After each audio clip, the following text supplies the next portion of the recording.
Hey guys, Thunder E here, and with me in my hands is the brand new Sony Xperia 1 Mark IV. And as you can see, it's got a 21:9 aspect ratio display. Yes, you can play your games that way. And we're going to be talking about gaming on this device. So if you're joining us for the first time, go ahead and hit that subscribe button because we like to play games on our smartphones. So the Xperia 1 Mark IV is the latest in the Sony Xperia line. And yes, this phone focuses a lot on the camera capabilities because it has some really interesting and unique cameras, including, of course, a periscopic or zoom lens. Actually, Sony likes to call it a zoom lens because it actually does a pretty good job. Now, we're not going to talk much about the cameras. We're going to talk about gaming here in this video, but I will tell you that all cameras do record at 4K 120. So that is actually pretty cool and impressive.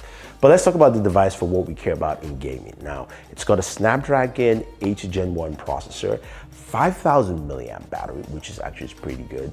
And then, of course, in terms of your display, this is a 6.5-inch 21:9. That wider aspect ratio, you can see, gives you this much slimmer profile, which surprisingly just feels more comfortable to hold, honestly. I mean, I wouldn't think that way, but it feels more comfortable to hold while you're gaming with this device. Now, you do have buttons on the top. You do have your power button, your volume rocker, and of course, you have a dedicated camera button.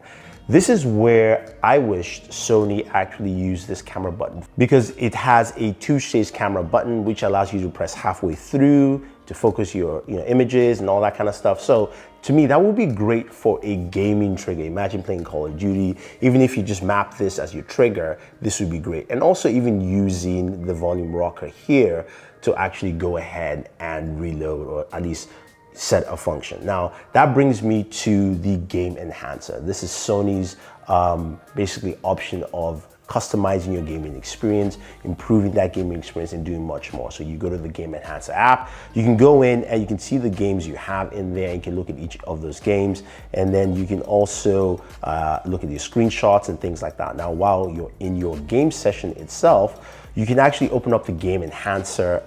There's either a floating bar or an icon on the side that is floating on screen.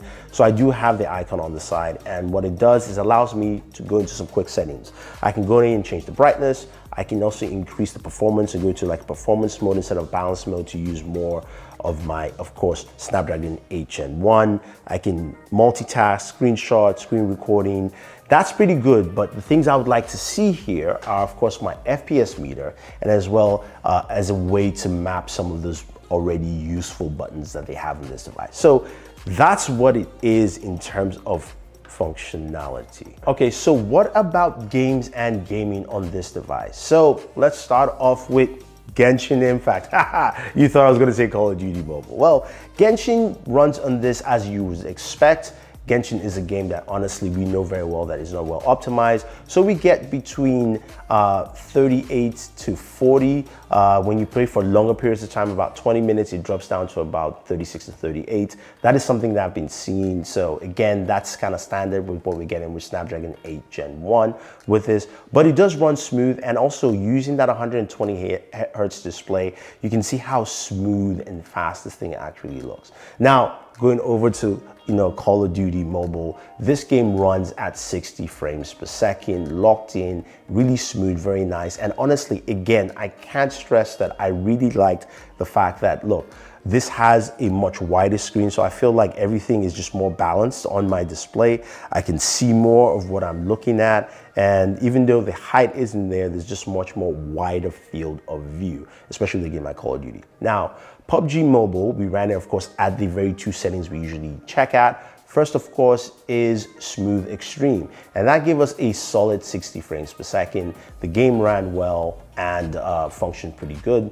Gameplay was good, no problem. Then we also went to Ultra HD Ultra, and we got the performance we'd expect for the Snapdragon 8 Gen 1, which is 40 frames per second. So that was actually good. Now, we do have another new game here for you, which you guys can see. And honestly, it did a fantastic job on that as well. Very smooth, fantastic gameplay. And also, I think this was actually just fun. I wanted to throw in a new game for you guys to actually check out. But everything's kind of expected. So the one thing you guys want to know is, what about temperatures? So while gaming on this device, and I'm actually just going to measure it here on screen, we're able to get about 111 degrees, which is kind of standard, especially for a device that doesn't have any clear-cut specific cooling that Sony has mentioned.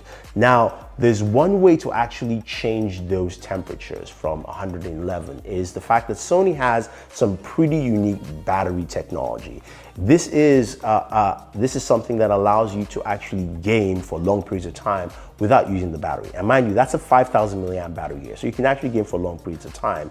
So all it is that once you're charging your device or you have your device plugged in, the device does not run off your battery power, but actually off your charging. So it's not overheating, you're not getting those thermal heats from the battery, and it does a much better job cooling. And in that state, I'd seen temperatures of about between 97 to about 105, depending on the game. With Genshin, it was probably closer to 105. So that is something I really like, and especially for gamers who like to spend a longer period of time while gaming, you're going to experience that there. Now, in terms of audio, you've got, of course, dual speakers, and how about you guys just take a listen to some of that audio during gameplay.